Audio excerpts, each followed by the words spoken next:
The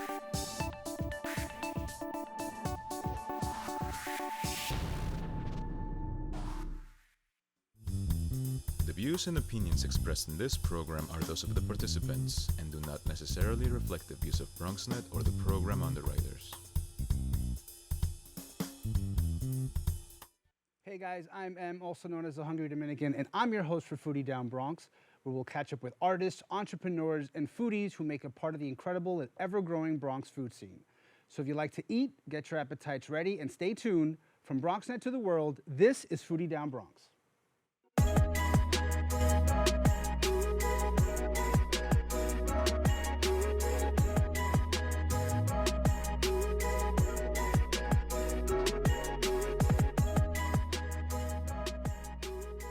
Welcome to Foodie Down Bronx. Stay connected to us on Instagram at BronxNetTV, at Foodie Down Bronx, and follow me at The Hungry Dominican. On today's show, we'll talk to founders of No Carne, Alex and Priscilla, and Chef Iliana Manganiello about personal motivations, goals, social media, and of course, as always, food. All right, everyone, let's bite down on some Chew News, where we bring you this week's most important food news.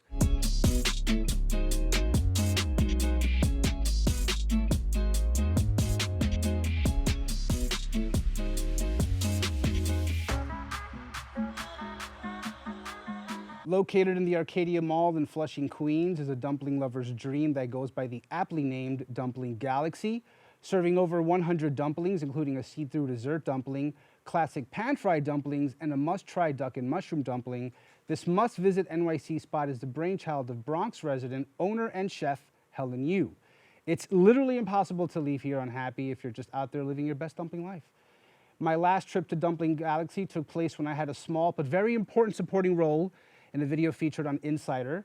Go check out the entire clip on my Instagram page and do yourself the favor of making the trip over to Dumpling Galaxy, located at 4235 Main Street in Flushing, Queens. And yes, I'll admit that I totally took the lead story as a plug for my Instagram page. So I gotta do it. Hashtag not fake news. Very true. A new food court with seating for over 200 people has opened in Elmhurst, Queens, with vendors offering Vietnamese, Japanese, Thai, Tibetan, and regional Chinese food from Sichuan and Henan, and more. The food court also includes a live fish stall, 3 bubble tea stands, 8 noodle shops, and 1 dumpling stand. But don't worry, if that isn't enough dumpling stands for you, that's okay. Keep in mind that I just spoke about a place that had over 100 dumplings in her first story. The HK Food Court is located at 8202 45th Avenue in Elmhurst, New York. It's open Monday through Sunday from 11 a.m. to 10 p.m. Several vendors are only cash, so make sure you keep that in mind. Be aware, a new carrot dog is out to confuse anyone who thought they knew anything about carrots. The Pho Hot Dog was created for by Chloe, by the owners of well-regarded sandwich shop, Harry and Ida's. It's prepared by smoking and curing whole carrots for 5 days to create a casing that mimics the texture and taste of a traditional hot dog. Salt, pepper, oregano, and garlic are used alongside a smoking process that uses oak and maple. So go ahead and start making all the "orange you glad I ate this hot dog" jokes to your vegan friends. And remember, you can't judge me on my food punnering. I'm embracing this now, guys. You can't hurt me. Make sure you get your tickets for New York's biggest wine and food festival coming this October. The New York City Wine and Food Festival goes on from October 10th to October 13th, and all of it is in support of the fight to end hunger for Food Bank of New York City and No Kid Hungry. Visit nycwff.org for tickets and more information. And that, my friends, is this week's Chew News, providing you with a little food for thought. All right, grab yourselves a snack. Foodie Down Bronx will be right back.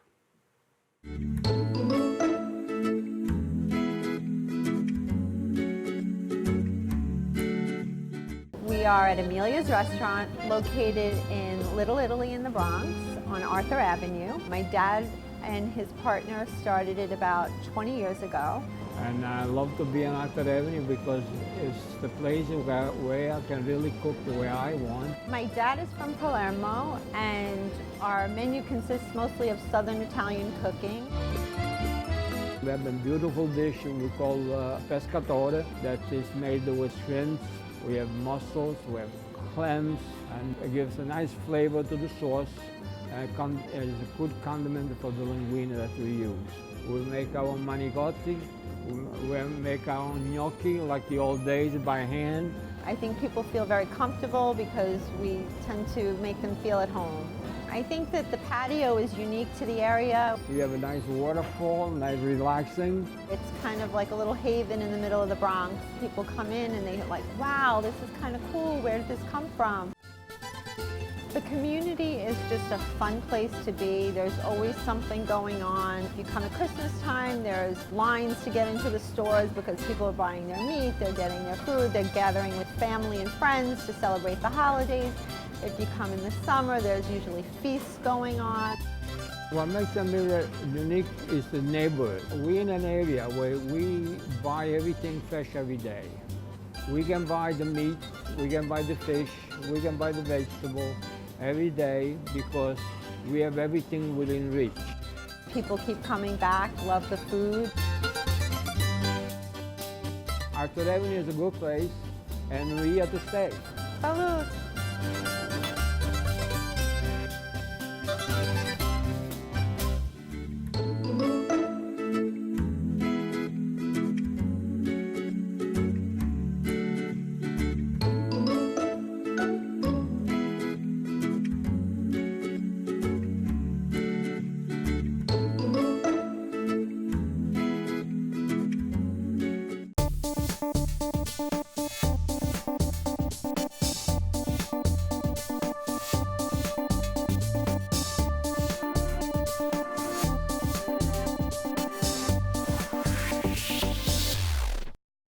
Welcome back. Alex and Priscilla of No Carne are two of the most socially active vegans in the Bronx area, showcasing their food from the New York City Vegetarian Food Festival to pop-ups right here in the BX. Welcome to the show, guys.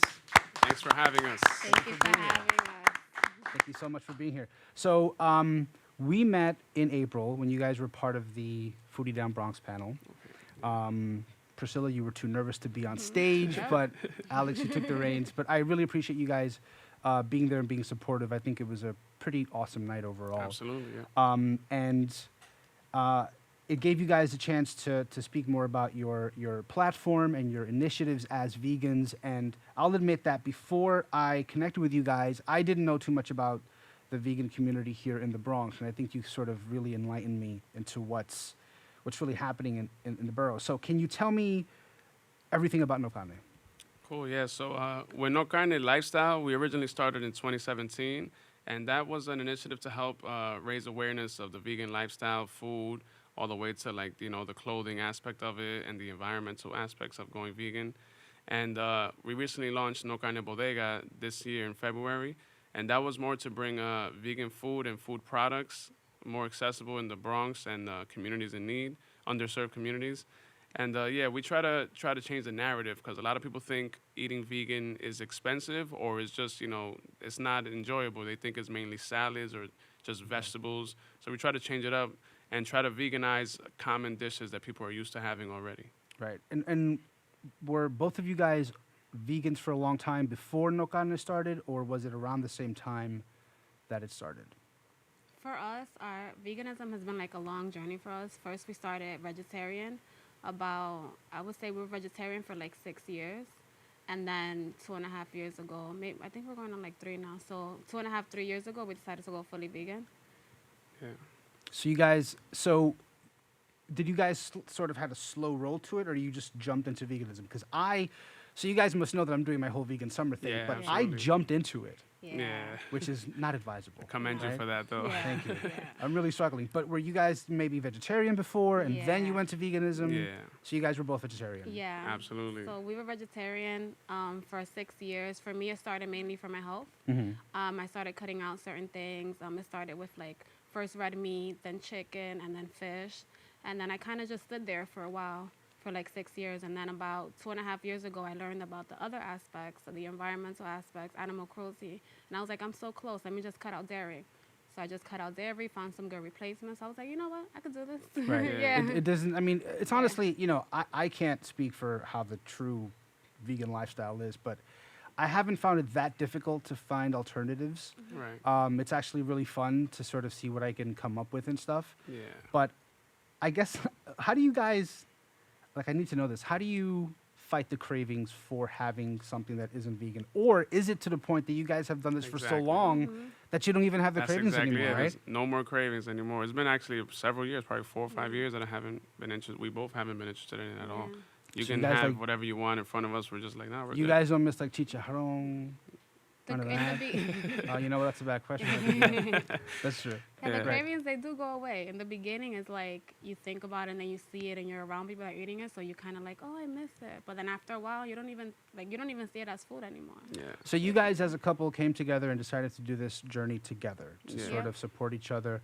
Alex, were you like a heavy meat eater before? Like, were you just ripping into everything? Not really. I had a lot of bad experiences like eating meat. Like I never got to eat one of those very good steaks that people talk about. So Okay. for me, it was just, corner restaurants and chicken spots and things like that.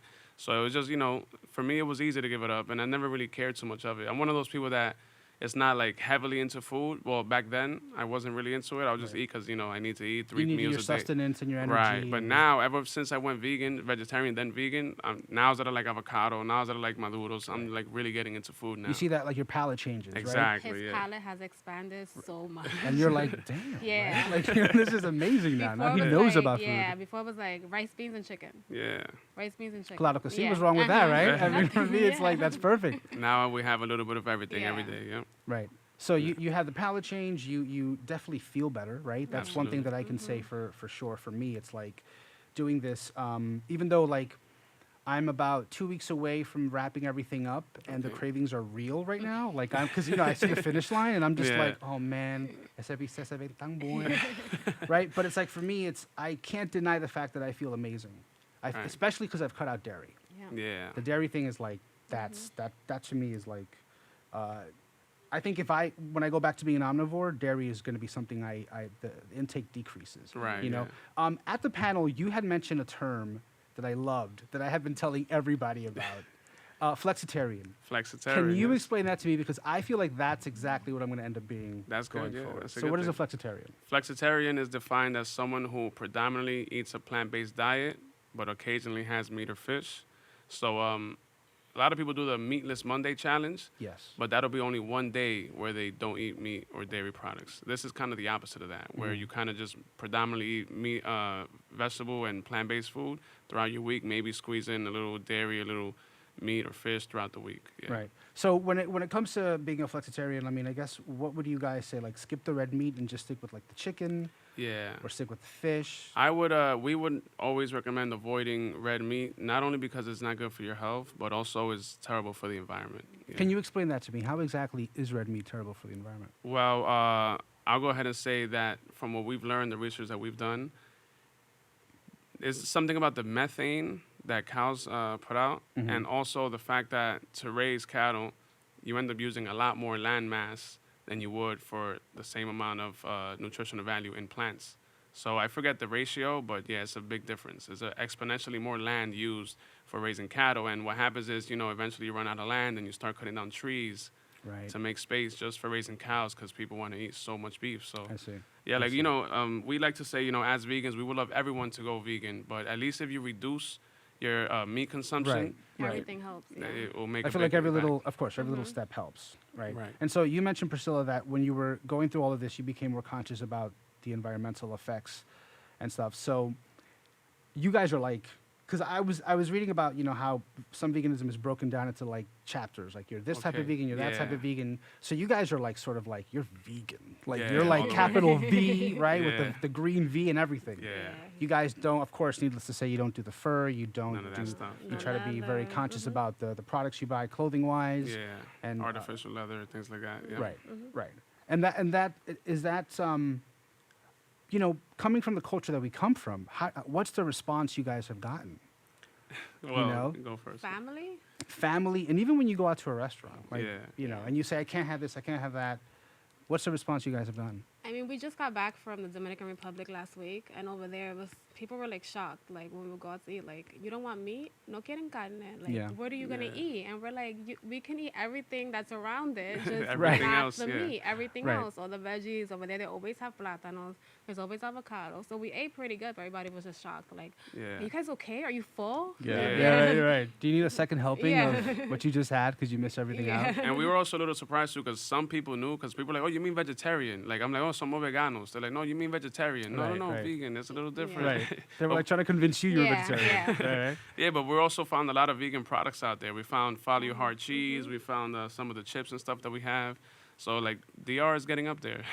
Yeah, They you know, really are. I went to a restaurant recently and I said as much. I was like, can I just have, you know, some rice and beans and some plantains? And the lady looked at me and she was like, where's the meat? Yeah. And I was like, I'm not having any. She was like, ay Dios mío, pero. Yeah, I know, right?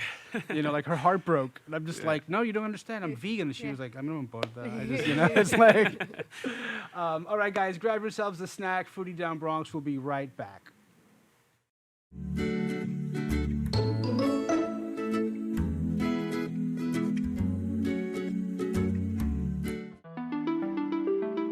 We are Sam Square Thai Cuisine. We're here in Riverdale for 16 years. Very beautiful and nice neighborhood. We do the authentic Thai. We have the lovely customers here, so very wonderful to be here in the Bronx. Because we're here a long time, most of the customers became friends, and we serving them as a family. The most popular ones is pad Thai noodles.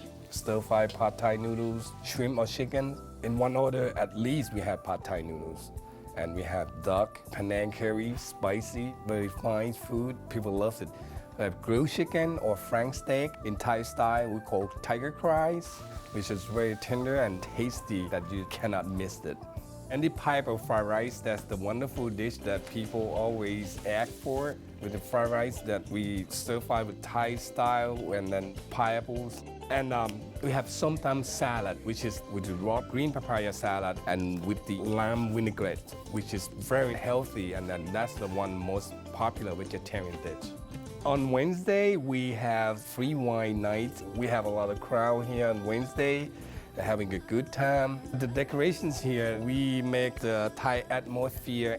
You could see different colors, they all comes together. And that's what we designed of our restaurant to be like this. We were the first Thai restaurant who opened up in the Bronx. And right now we have a couple of them.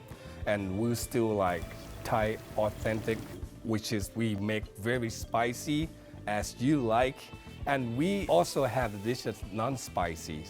And just to give you the picture of where Thai food is, it's right between Indians and Chinese. Very interesting. If you want to try Thai food here in Riverdale, just please come visit us.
Welcome back to Foodie Down Bronx. I'm your host, M, the Hungry Dominican, and I'm joined on set by Alex and Priscilla of No Carne.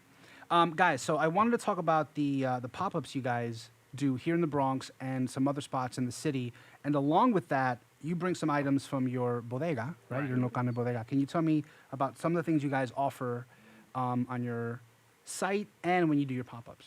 Okay, yeah. So at our pop-ups, some pop-ups we're not able to cook food depending on the reasons. But when we do cook food, we'll do chopped cheese, bacon, egg, and cheese. We'll try to do the chicharrones with tostones. He's right here. Yes, These sir. beauties right Yep. here. Yep. There it is. Chicharrón de cauliflower and some beautiful tostones. You can go along with that. Yes. Beautiful. With the authentic Dominican flavor, yeah. Love that. Yeah. Yeah, I saw this on your page and I was like, I need to have this. Yeah. That looks amazing. Because cauliflower is my biggest crutch. One of my biggest crutches for the vegan thing. Okay. Right? It's like if I'm just like super hungry about something, I go to cauliflower. I Right. roast it, I make whatever I can with it. Yeah. However it works. So that looks amazing. I can't wait to try that. But tell me just a little bit more about the pop-ups. Where do you go exactly? Where can people find you? Yeah. Well, right now, our bodega is online, so you can order from our website, nocadelifestyle.com, or we're also on Mercado, which is, it's like Ubereats, but it's a different brand, and then we're on Ubereats as well.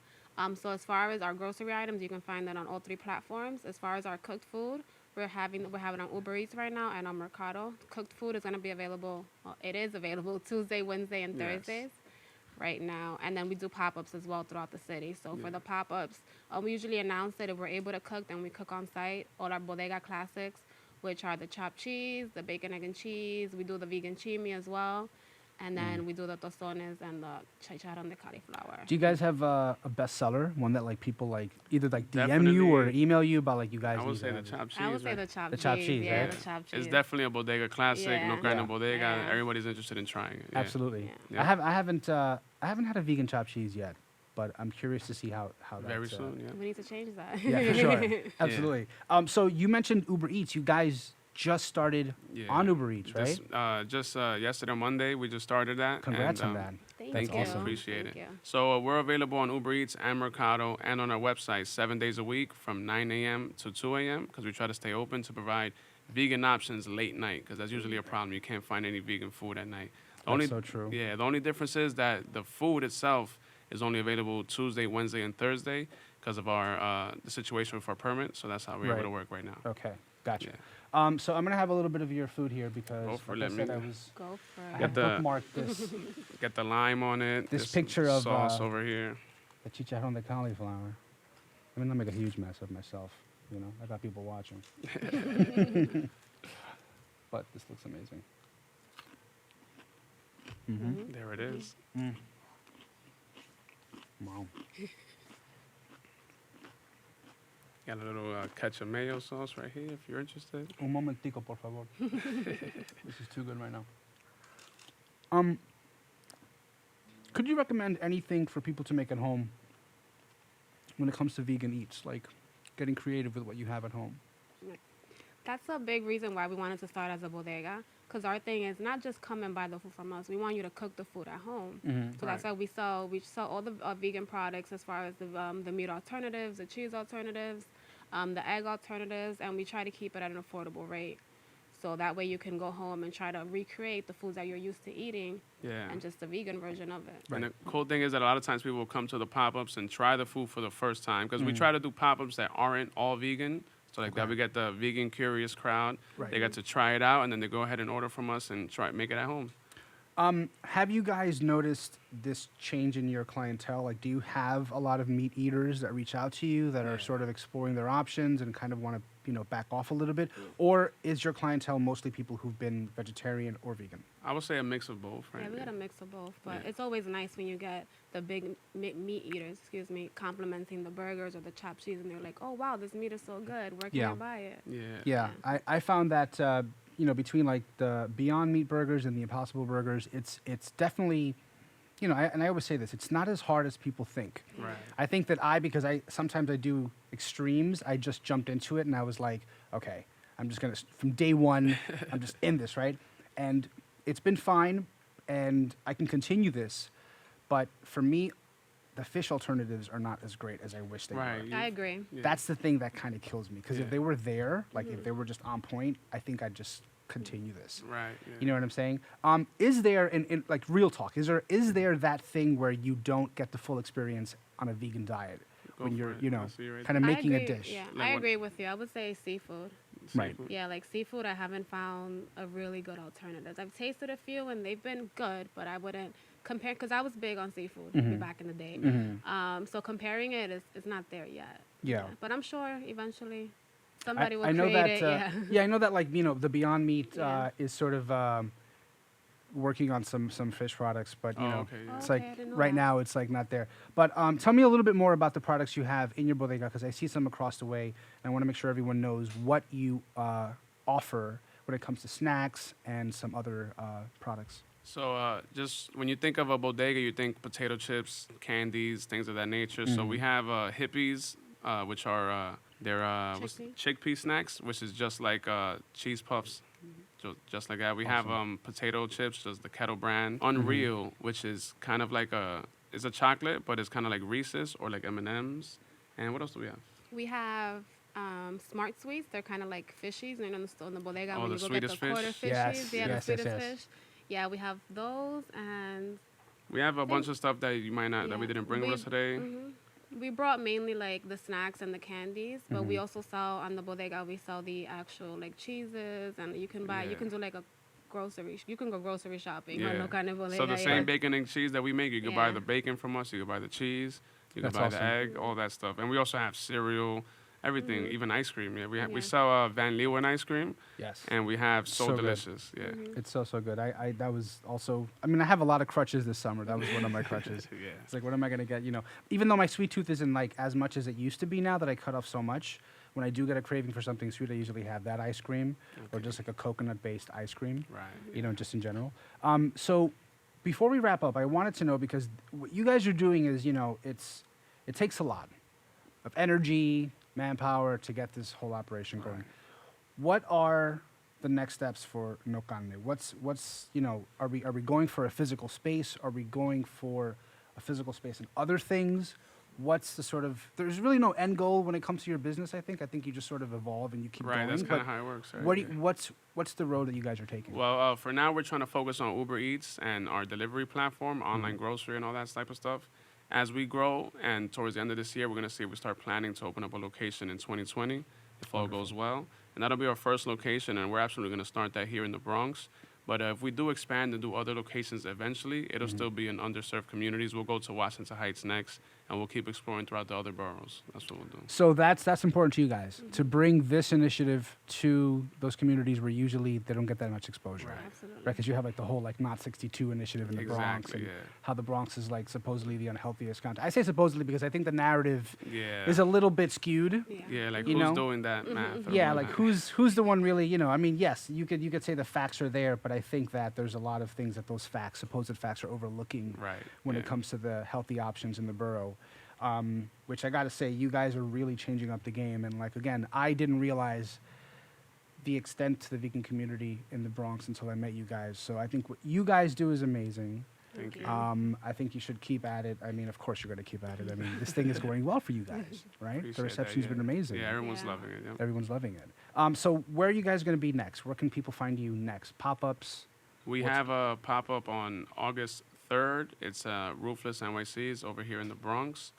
And that one, yeah, August 3rd from 6 p.m. to 3 a.m. It's a night event, actually. It's like a showcase, a lot of artists and stuff like that. But we'll be there selling our vegan food. Wonderful. Awesome. All right, guys, stay connected with Alex and Priscilla on Instagram at No Carne and No Carne Bodega. All right, folks, grab yourselves a snack. Foodie Down Bronx. We'll be right back.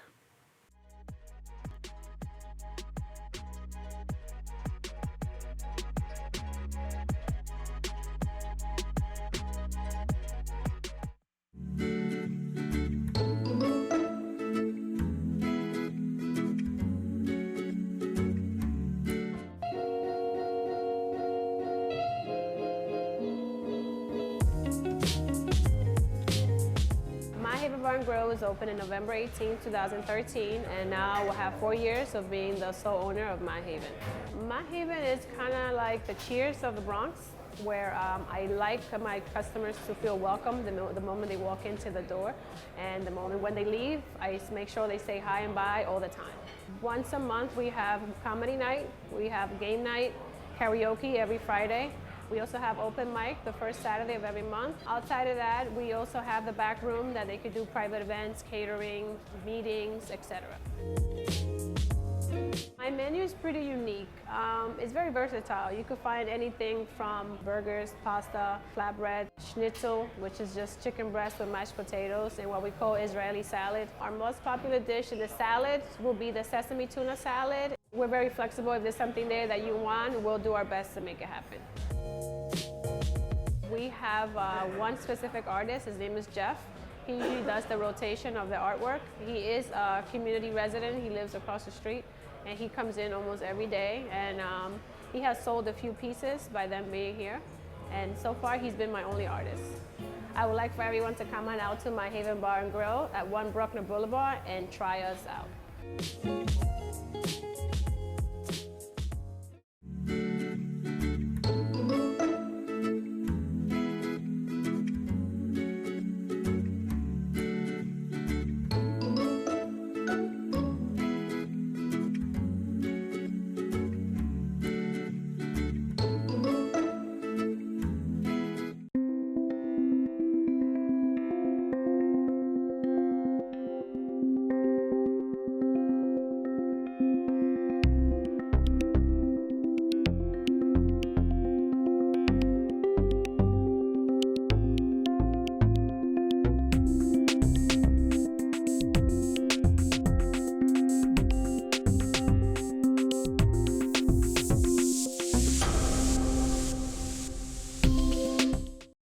Welcome back to Foodie Down Bronx. I'm your host, M, the Hungry Dominican.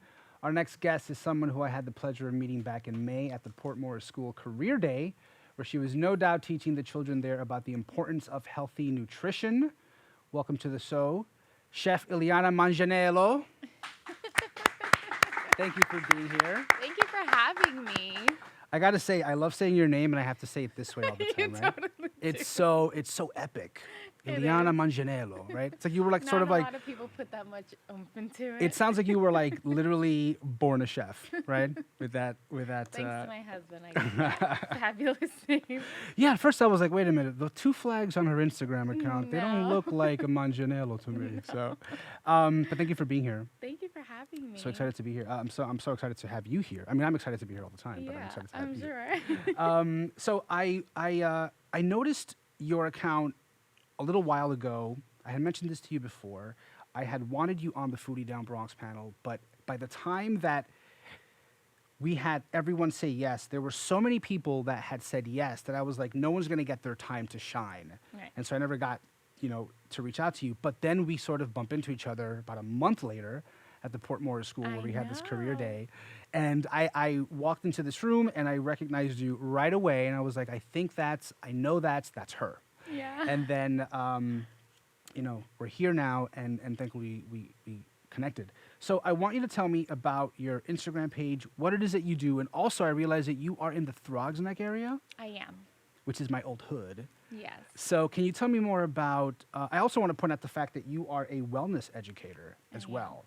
So I'm assuming that day at the Port Morris School, you were telling kids about reading nutritional labels and all that stuff, right? Yeah. So can you tell me what the initiative is behind what you do on Instagram and the sort of programs you're involved in? Because I see a lot of activity happening on your IG. Yeah. So my Instagram basically started I wanted to bring awareness to families. More, I have a 4-year-old at home. And it wasn't until that becoming a mother that I really realized that kids are not as disconnected to their food as adults make them seem. It's always been just give them whatever, or they don't really care about what they eat, but they do. And I started to volunteer with a lot of organizations that were going into schools. One of them was being Bubble. It changed the name now. But we would go into charter schools once a week, and we would teach them something different every week. And we had a garden in the classroom, and it was like a 6 to 8 week program, and every week it was something different.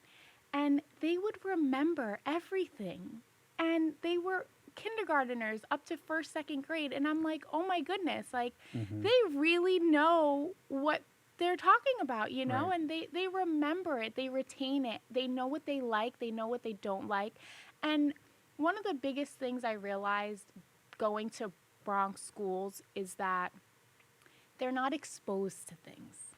Right. They are not exposed to the different produces that are available. They don't understand what it is to eat seasonally or to when, just how to properly pick a produce. So that's what we would teach them. We would create these menus that were seasonally based.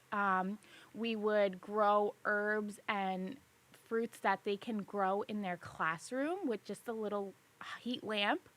And they would be amazed at what they can do. And that's when I really started to get into working with kids.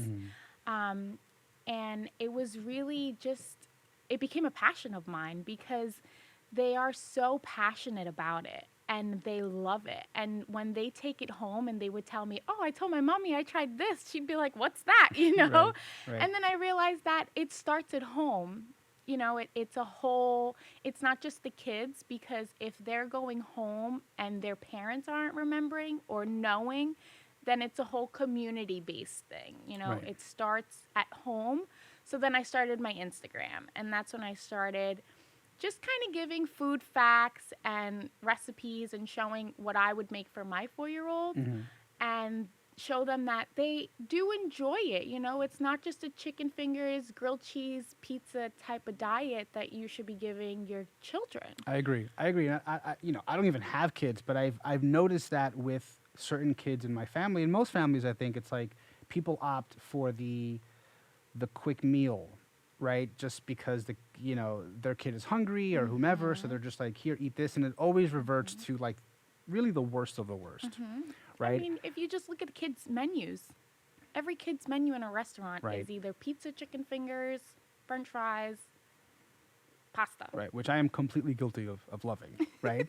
I mean, but so why do you think that is? Why do you think there's this, I mean, look, again, I can't understand what it is to be a parent, but I understand that time is of the essence when you're a parent, and you maybe don't have the time during the day to prepare a full meal. But what's the advice you would give to parents who just don't know what to do? Because I think a lot of people are stuck in a rut. They want to break out of the sort of unhealthy eating thing, but they just don't know what to do. So they just, they revert back to all that. My biggest advice is never get your child something different to eat. You give them what you're eating. If it's a salad, you give them a little bit of your salad. Yes, if it's grilled chicken, you give them grilled chicken. Right. Don't order them something off of the kids' meal. If you're having steak with vegetables as your side, you give them that. Right. Don't give them options. When you give them options is when they become picky eaters, because they're thinking, Oh, okay. if I tell her I don't want this and I want a grilled cheese, then she's going to give me a grilled cheese. I see. That's how I've worked my son. Right. It's you're eating what I'm eating. I'm not making you something different. Right. And if you don't want it, you're going to be hungry. Right. And then they realize, oh, I should probably eat this. Yeah. But they are obviously their own little personalities. So there are things that they're very adamant that they just do not like. Right. And then you'll know when they do not like something versus when they're being picky. And you'll be able to better, understand your child. Right. As opposed to just feeding them so that they can stop saying that they're hungry. Yeah. Which again, I think that's why people just sort of give them whatever Right. you want. So you're basically saying, in a way, cut them off from this idea that they can just have whatever they want. Yeah. Because they're never going to really, they're children. They're going to pick whatever, Right. That's interesting. I had a conversation with a friend of mine recently, and I had said as much. He was like, well, my kid asked for, chicken nuggets and fries. And this was like in the middle of me going crazy with my whole vegan thing. And I was like, that's crazy. You should never let her choose what she wants. It's true. And he was like, well, she likes this and that. But I was sort of preaching, to, again, who am I preaching to? Because people just, they feel like they don't have the time, they don't have the Right. resources to sort of, feed their kids healthier options. On that note, eating produce is one of the only things in the supermarket that doesn't have a tax on it. So you pay for what it is. Okay. When you buy the sugary stuff, you're paying all the extra tax and all this extra money. Right. Green markets the Union Square market is like an all year round market. Yes. The ones that pop up in local neighborhood areas, they accept EBT. And if that is your way of paying for your food, you get money back when you spend it in the green markets. So there is no excuse to not eating healthy foods, right. because you're actually getting more money to buy more good food. That's awesome to know. So a lot of people don't know that. Yeah, yeah. And they don't even bother to go to these stands or to go to these markets, when you end up spending more in a supermarket than in a fresh green market. And speaking of healthy eats, when we come back, you'll be making some really delicious vegan tacos, some Beet vegan tacos. Yes. Wonderful. All right, guys, grab yourselves a snack. Foodie Down Bronx will be right back.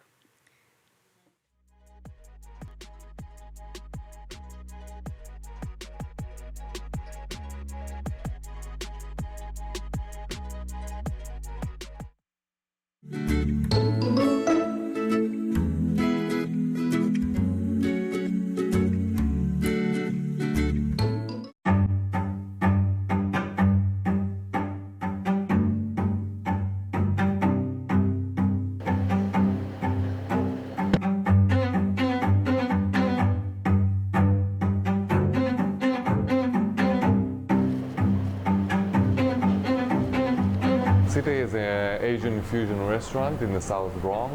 When we built the restaurant, we put our heart and soul into it. We wanted something that people will walk in and will see the restaurant and say, wow. And the moment it's combined with the taste of the food, which is also unique, gives you a taste of Asian places in the world.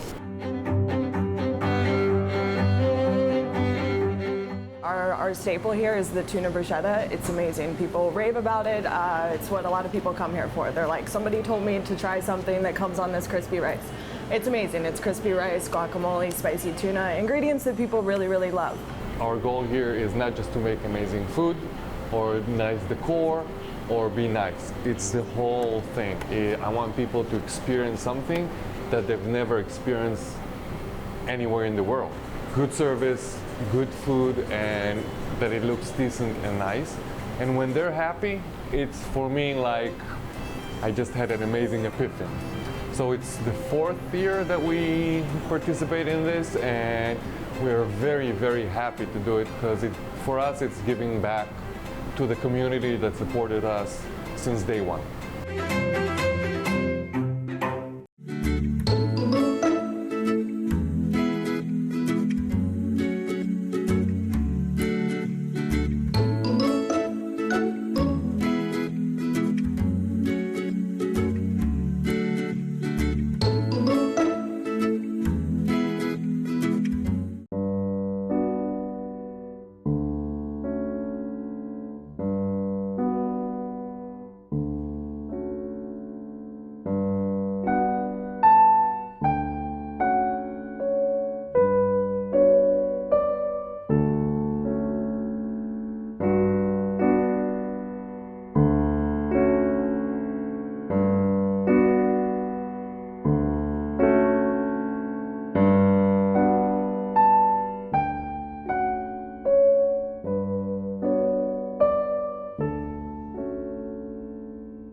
Welcome back to Foodie Down Bronx. I'm joined on set by Chef Iliana Manganiello.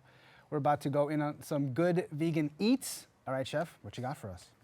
So today I'm going to make for you a really popular dish that I make at home.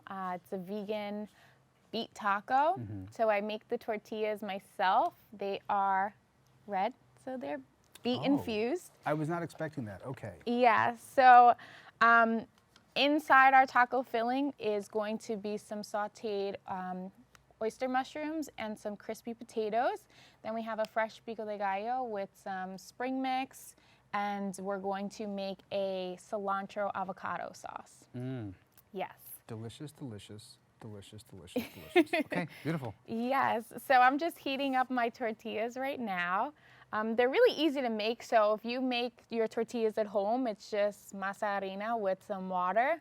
But instead of using water, I use fresh beet juice. Okay, yeah, I was going to ask you because you had said, oh, I'm going to prepare some beet tacos, and I'm like, sure, there'll be beets in the tacos. No. I didn't expect the actual shell to be No, that. the beet is in the shell. It's a really good way that I infuse nutrients for my son because he's very finicky on the veggies, so I got to get innovative on hiding them in there. You trick him, that's how you do it. Yes. Good move. So I'm just going to start by sauteing our mushrooms. Our potatoes are basically cooked. And with those, all I did was cut them into bite-sized pieces. And you can parboil them, so you just boil them until they're a little bit soft, and then you finish them off in the skillet so that they get that nice crispy outer layer. So my pan is hot, and one of the tricks is you always, before you put any fat into the pan, you want your pan to be hot. You don't want to put the oil when it's cold. Right. So then I'm going to add some red onions that I have here, and a little bit of garlic.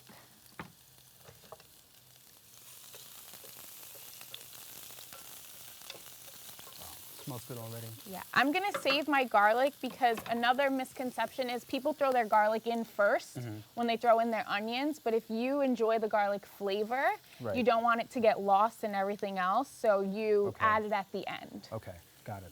Yeah, so I'm gonna add in our mushrooms. There goes those beautiful oyster mushrooms. Yes. Those are so delicious. So, besides this, what you're making for us right now, what are other sort of easy vegan recipes you can suggest for people at home? So my son loves pesto. You can do it without the cheese. So you just basically, if you have one of these mini choppers, it's super quick and easy to make. You can get really creative with it. I like to roast some tomatoes in it and add it with the basil. Or you can, instead of using all basil, you can add kale, arugula, any other type of green. You can use walnuts as your nut, because pine nuts are very high in fat. But if you are strictly on a vegan diet, you may need that fat, so that's a great way to incorporate that into your diet. Another thing is I love cauliflower.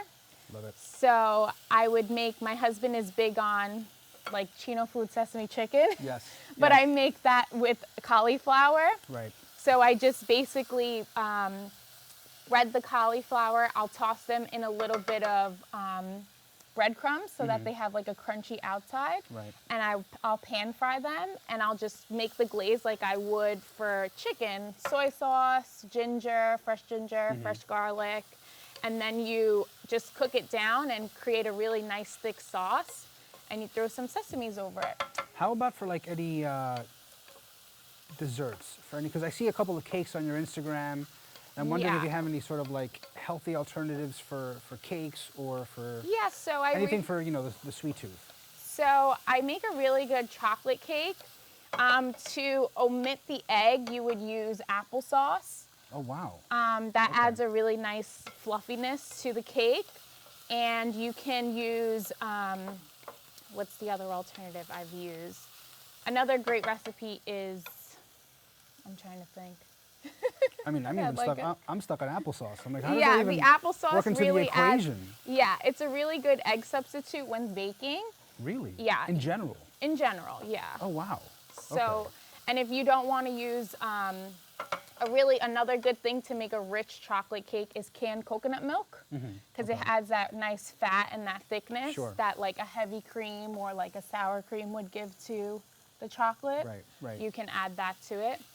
And those are basically my two go-tos when I make anything that's vegan or dairy-free, because it's really just a matter of getting, you want the consistency to stay the same. You don't want to taste like you're eating something that's vegan. Right.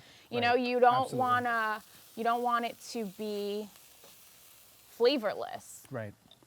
So you want it to have that rich and that body and all that goodness. And so when you're home, what's the sort of menu consist of? Is it like a little bit of everything, like an omnivore sort of type of thing? I where am you an can, omnivore. Right, yes. I mean, I can say 7 months pregnant that I eat about anything you put in front of my face. You're pregnant? I didn't even. So I will eat just about anything, but we're really trying to transition. As I was telling you earlier, my son, he's a big dairy eater. So I'm really trying to change that aspect of things. We've transitioned from, he loves yogurt, so I've gotten him off of yogurt completely, and I use the So Delicious coconut yogurt. Right. I find that the ones that have flavor in them can be high in sugar, but I just get the unsweetened one, and it has very little to no sugar, and he loves it, and I just load it up with fruit, and he doesn't even notice that it's coconut yogurt. That's awesome. Yeah. Yeah, I feel like a lot of people have to trick me too into like eating certain foods and not having me notice anything. So what do we have here in the skillet right now? So in the skillet we're just heating up our potatoes and getting them a little extra crunchy. Awesome. So I'm going to load up our beet tacos now. Beautiful beet taco shells. Yes. Looks so unique, I love that. Yeah, I love cooking with color. That's like my thing. It's what I'm known for. If you look on my Instagram, all of my food is very colorful. Right. I feel like, especially with kids, you have to make it look appetizing. I mean, and as adults, who wants to eat something that doesn't look good? That's so true. It's like we definitely eat with our eyes. Yeah. You know, so it's We it's definitely always a do. plus if your food is colorful and fun to look at. We definitely do. One That's of the for sure. biggest things too that I find when I was trying to live a vegan or vegetarian lifestyle is I lived off of sauces. So sauces were like my everything. So I'm gonna show you how to make this really quick sauce. So I have about a half an avocado there. And what I'm going to do is I'm going to squeeze up some lime juice, excuse me. About a half a lime, add that. And I have my cilantro here. And to sweeten it, we'll put 1 clove of garlic in it. And we're gonna add some oil. And another good way is you can add the unsweetened coconut yogurt, as some recipes have Greek yogurt in it, so you can add that as an alternative. And then we're just going to add some water to this to help it out a little bit.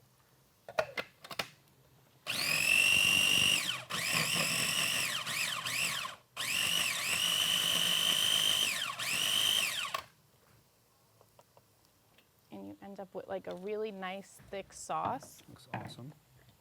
Yes.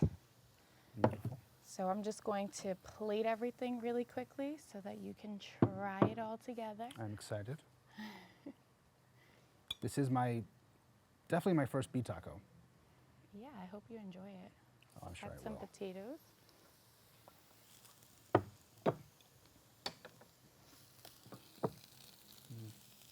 The potatoes alone smell amazing. I love potatoes, any kind, sweet potato, regular. I love carbs in general. Yeah. Same. Beautiful. All right, guys, so stay connected with Chef Iliana Manganiello on Instagram at chef_Iliana. Well, that's all for the show, guys. Thank you again for tuning in, and thank you to our guests today for joining us. Tune in every Thursday at 6:30 p.m. here on BronxNet, Optimum 67 and Fios 33. Also, tune in on the go at bronxnet.org and find us on YouTube. From BronxNet to the world, this is Foodie Down Bronx. I'm your host, M, the Hungry Dominican. Remember to feed your mind, feed your body, and if you see me coming along, feed me. Adios.